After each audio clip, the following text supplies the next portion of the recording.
Hello and welcome to another video. My name is Stephanie Kilgast and I'm a full-time artist, mostly sculptor, but I also paint, as you can see in today's video. Today I would like to share with you the process of me painting Hotel Neon, which started as an ink drawing, and later on I'm going to layer a lot of watercolors and finally add some details with gouache. If you would like to rather watch the process but without me rambling about it and talking about the materials and the title and what went into it, feel free to mute me. I do not mind. I do not know anyway. And yes, enjoy your video without me talking. Maybe put on some music if that's something that would be nicer for you. For the rest of you, I'm going to just dive into it without any bad pun intended. So the original idea of Hotel Neon was to do jellyfishes onto a very dark background, a dark city, a city at night, submerged, of course. I took a picture of Seoul, so I've been in an art residency in South Korea not so long ago, and I know I talk about it in all my painting videos, but it's still very inspiring to me. I picked that one because I thought it was interesting in terms of building sizes and shapes. I do like to take pictures of urban landscapes that showcase different buildings and different building sizes, and I like it when it's a bit chaotic to a certain extent. In any case, I picked this picture and then decided to work on it, and that was kind of all I had at the start. So I'm not very good at pre-planning my paintings. I tend to dive into it pretty quickly and just go with the flow. I find that much easier to solve problems as they arise rather than think everything up front before working on it. And so apart the fact that I wanted to paint jellyfishes and I knew I was going to use gouache for that over darker background and the city, that was kind of it, you know. So I started first with the drawing. For this painting, I decided to go with purple ink. And on that note, I want to talk a little bit about the paints I used and the ink and pigments I use. I called this painting Hotel Neon for two reasons. So hotel is because there's the word hotel in Korean in the original picture and in the painting. So that's why. I know how to read Korean and I've started learning it specifically for that residency. And I'm still learning it, but more sporadically because it does take time. Simply, it does take time. In any case, I can read, and so I just translated that specific word before putting it into my painting, and hotel kind of felt right. And then neon, because in the end, and you're going to see it, but I worked on bioluminescence, and so I gave everything a bit of a neon look. However, I didn't use any kind of neon colors. I always use very light fast colors and pigments, and I'm very careful with the things I use because I want my artworks to last for a lifetime. I really pick my pigments carefully and I don't want to use pigments that are not light fast. And believe it or not, there are actually a lot of paints out there that are sold as light fast paints but are not. It's a whole subject that I'm honestly pretty passionate about. I just find pigments really interesting, so if it's something you would like me to talk more about in a future video, don't hesitate to ask, and I'm going to try to finally make that video because it's been on my mind for a while, but every time I try to script it, it just gets chaotic because there's so much to say about it. So that's just something that I wanted to say. There are no neon paints, it's not actually neon. It's just very bright pigments that I used. Which brings me to the next thing I wanted to talk about, which is the palette I used was a very limited one. So not necessarily by choice. I just happened to go with those colors. So again, I didn't really plan colors up front. I actually originally was going to do something much darker, but I ended up picking this kind of teal cyan blue and that quin magenta. I actually used 3 red pigments for that vibrant pink. So it's a mixture of quinacridone magenta, which is one of my staple, which I really love, and then I mixed it with quinacridone red, but the PR 209, and also the quinacridone rose PV19. Yeah, it just got really technical. And then for the blue, I actually used the manga blue, and it's just PB15, but the brand Holbein makes it a very diluted phthalo blue. It was really nice to use for that painting because I could not oversaturate the blue and still keep that nice glow. So those are the 4 main colors that I used. So for the darks, I used a dark teal, and it's the one from Horadam Schminke. I don't remember the exact name right now, but it's a mixture of PG7 and PB60, so phthalo green blue shade and edantrone blue. And I really love that very dark teal. And of course, if you use a greenish teal and mix it with red or pink, it's going to give you an almost black. So that's what I did for most of the shadows.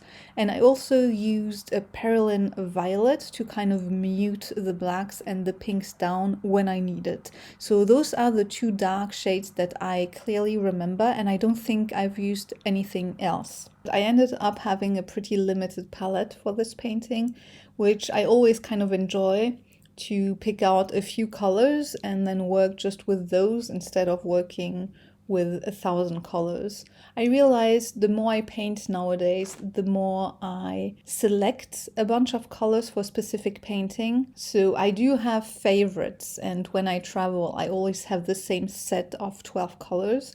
But when I work on a painting, I tend to pick certain colors and stay with that rather than using, I don't know, 24 colors or something like that. I find it kind of easier to just think about a few colors than to have 1,000, because then I know exactly which mixes I'm doing, and it's much easier for me to remember than to try and juggle a lot of different colors. It's actually a good advice, especially if you're a beginner painter or artist in general, is to, if you're learning about color theory, is to just, go back to basics and use just a few colors. Start with the primaries and work your way up, and then you can play around with colors. But for more advanced artists, I think it's also good to kind of pick maybe 3 colors for a painting and then work on that rather than have too many. It's going to be much easier to keep it coherent as well in terms of colors, so you don't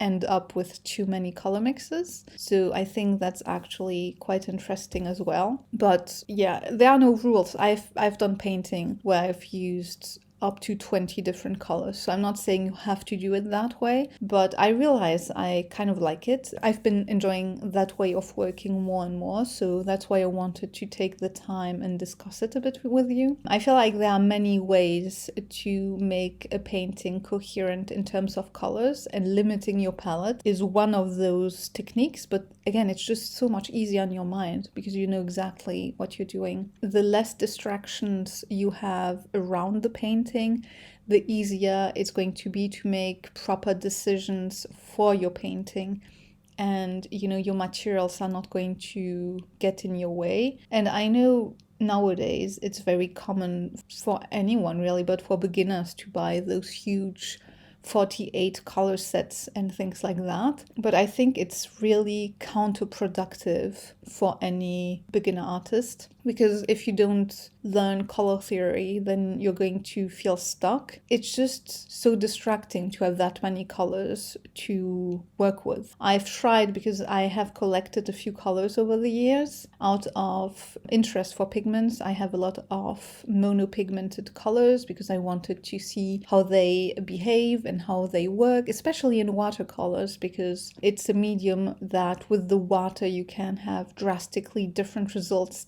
depending on the pigments you're using. Because I like that so much, I have a lot of colors, but I never have them all in front of me when I paint because it's just overwhelming. And I do this all the time. So I just don't quite understand how you can actually work with those 48 color palettes. I find that, yeah, just distracting really, and you have to check your color swatches all the time because all the reds look kind of the same, etc. So yeah, all of that to tell you it's much easier to bring it back down. You can keep your 48 palettes, that's not an issue. Just pick a few colors you want to use for your painting and concentrate on those, and you're going to fly, I swear to you. It's going to be so much easier. And since we're talking about materials, because apparently that's what my brain decided to talk about for this video, it's always kind of Russian roulette with me and talking over videos and time lapses. Today it's materials, so let's just go with that. You see me use one brush all the time when I paint with watercolor, and it's my absolute favorite.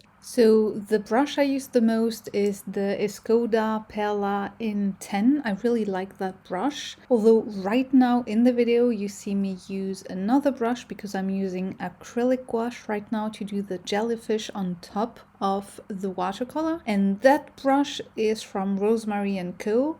and it's called the Snowdrop Pointed Round in 2. I quite like that brush. And that's because when I use acrylic gouache, I don't want as much of a belly because otherwise it just kind of clogs the brush, if that makes sense. And the other brush that I use at the end of the video is a flat brush because I'm going to redo the sky because I didn't quite like what I did with it. So I mostly use the Escoda brush, the Perla in 10. It's a brush that I love because the belly is big enough that you can do washes, and the point is always very nice and pointy that you can work on very, very detailed things. So that's why I love that brush. However, I know that I have messed up washes because it's actually a bit too small for washes.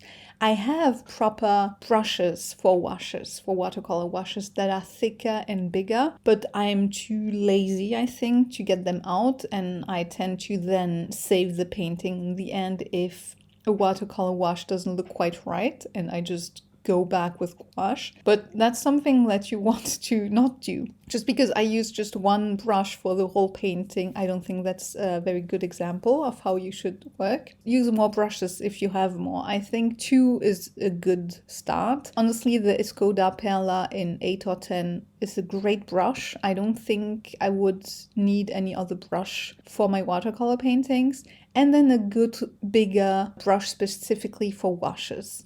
And yeah, you're good with those two. And as for the ink, I used purple ink from Rohrer and Klingner, which is a German brand. I have a few of their inks and I just play around with different inks. Most of the time I use black ink, but sometimes I use something else. And for this one, since I knew I wanted to have something underwater and darker, I thought purple would be interesting. And I think it fits quite well with the colors I picked later on. And yeah, that's pretty much everything I have to say today. It's been very material heavy. It's been kind of nerdy. I hope you enjoyed it anyway. If you watched until now, let me know if you have a favorite color, or if you are not an artist, leave a palette emoji in the comment section below. Leaving a comment or any kind of emoji really, really helps with engagement, which is great for the algorithm, and we're trying here to make this YouTube channel work.